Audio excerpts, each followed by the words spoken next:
کہہ رہے کہ پاپولر فیصلہ نہیں ہے لیکن جو آئین اور قانون ہے اس کے مطابق آپ اس کو قرار دے رہے ہیں۔ اظہر صاحب اس پہ کیا کمنٹ کریں گے؟ سپریم کورٹ آف پاکستان کے آئینی بینچ نے سپریم کورٹ آف پاکستان کا ہی فیصلہ کالعدم قرار دے دیا۔ بہت شکریہ عادل، مجھے ہو سکتا ہے آپ پورا وقت دیں گے، 3 لوگ بیٹھے ہوئے ہیں، تینوں کو میں نے پورا وقت ہے آپ کے پاس، آپ آرام سے۔ پہلے تو جی جمہوریت شرمندہ ہے، جمہوریت شرمندہ ہے، پوری دنیا سے مجھے فون آئے ہیں، یہ جو آئین کو ری رائٹ کرنے کی باتیں کر رہے ہیں، یہ ری رائٹ اب ہوا ہے۔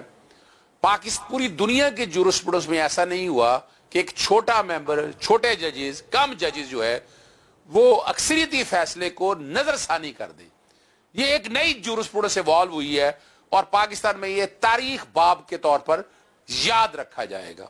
اچھا، یہ کوئی نئی کہانی نہیں ہے، یعنی آپ کو اب دیکھیں نا، آئین کے آرٹیکل 199 میں ترمیم کر دی، آرٹیکل 187 میں، یہ 26ویں آئین نے ترمیم کی ہے، اس کا ماضی سے اطلاق نہیں ہونا۔ آرٹیکل 187 اپنی جگہ پر موجود ہے، آرٹیکل 184(3) اپنی جگہ پر موجود ہے، اور یہ آرٹیکل 17 تو سارے بھول ہی گئے۔ او بھائی، taking away a symbol is banning a party, خدا رہا یار۔ 11 ججز نے یہ کہا کہ ایسا نہیں ہو سکتا، اور ان 11 ججز کو 7 ججز نے، یہ 9 ججز پتہ نہیں کون سی جورسپروڈنس ہمارے حافظ صاحب نے بتا دی ہے، پھر کہاں ایسا کہا ہے، کہاں ایسا کہا ہے؟ وہ تو 7 ججز نے 11 ججز کا فیصلہ ریورس کر دیا، اور یہ اسی لیے تاریخ میں کالے باب کے طور پر یاد رکھا جائے گا۔ اور یہ آپ نے صرف اس کو آئسولیشن میں نہیں دیکھنا، یعنی آپ یہی ٹی وی چینل ہوتا تھا، بڑی باتیں ہوتی تھی کہ پاکستان میں جناب اپنا کیسوں کا بند باندھنا ہے، بڑا عام آدمی کا انصاف ملنا ہے۔ مجھے بتا دیں کہ یہ اتنے عرصے کے اندر عام آدمی کو انصاف کیا ملا؟ یہی ججز جا رہے بیٹھ کر اور کیا کر رہے ہیں، یعنی ان میں سے وہی ججز سپریم کورٹ جا کر بیٹھتے، لیکن آپ نے پچھلے اتنے عرصے کے اندر ان کو وہی، بلکہ 184(3) میں تو پھر بھی کم ججز ہوتے تھے، لیکن یہ بیٹھ کر جو جورسپروڈنس یا جورسڈکشن آپ کے سامنے آئی ہیں، 3 چیزیں آپ کو ذہن میں رکھنی ہیں۔ پہلی بات تو بڑی واضح بتا دوں، اگر ڈر اور خوف نہیں تھا، ان ججز کو خوف نہیں تھا، حکومت کو نہیں تھا، تو 26ویں آئینی ترمیم کیوں نہیں لگائی گئی؟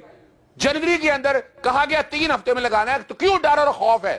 کیوں یہ ڈرے ہوئے ہیں؟ بینیفیشری ہیں ججز سارے 26ویں آئینی ترمیم کے، انہوں نے فائدے لیے ہیں، اور وہ فائدے سامنے، تنخواہیں بڑی، ایڈوانٹیج ہوا، کئی ججز ہائی کورٹ سے اٹھ کر سپریم کورٹ میں آگے۔ اچھا، انہی میں 2 ججز تو ایسے ہیں، مثال کے طور پر جسٹس شاہد بلال حسن جو ہیں، وہ 215 سیکشن میں نے چیلنج کیا ہوا تھا، اور کمال کی بات ہے انہوں نے پولیٹیکل پارٹی کو ایک ایسوسیشن بنا دیا، ایرونیس ججمنٹ ہے، اور وہ سپریم کورٹ ہے۔ جسٹس علی باقر نجوی نے سیکشن 215 کو چیلنج کیا تھا، لارجر بینچ، آج 1.5 سال ہو گیا ہے وہ لارجر بینچ نہیں بیٹھ رہا۔ اچھا، مخصوص نشستوں کی طرف، اور یہ میں ایک اور بڑی زبردست بات آپ کے سامنے بتا دوں، چلے اب تو ہر ایک کو ایجنڈا پتا تھا، ہر کوئی جانتا تھا فیصلہ کیا ہونا ہے، مجھے کہنے کی آپ ٹویٹر اٹھا کر دیکھ لیں، ہر چیز ہر ایک کو پتا تھا فیصلہ یہ ہونا ہے، اور کیا تھا؟ 27ویں ترمیم کی، 27ویں آئینی ترمیم کی راہ ہموار کرنی تھی۔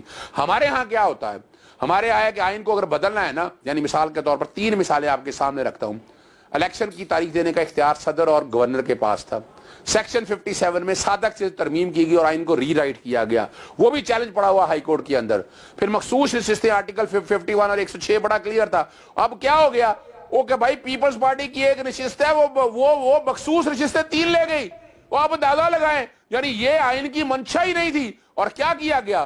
وہ سن لیجئے گا، انہوں نے سیکشن 104 میں الیکشن ایکٹ کے ذریعے سادہ اکثریت سے آئین بدل دیا، اور ترمیم کر کے کہا کہ وہ نشستیں جو پارٹی اپنے ٹائم پہ سرٹیفکیٹ جمع نہیں کرائی، سال میں تاریخ کیا بھول گئے ہم پچھلے 3.5 سالوں سے دیکھ رہے ہیں نا، پاکستان تحریک انصاف کو مائنس کرنے کے لیے کیا گیا، نومینیشن میں پیپر کیا ہوا، اور وہ فیصلہ بھول گئے جسٹس قاضی فائزہ کا، یعنی ایک ہی دن بیٹھے اور آ کر 13 تاریخ تک وہ کاغذات جمع کرانے تھے، اسی دن بیٹھ کر فیصلہ کر لیا۔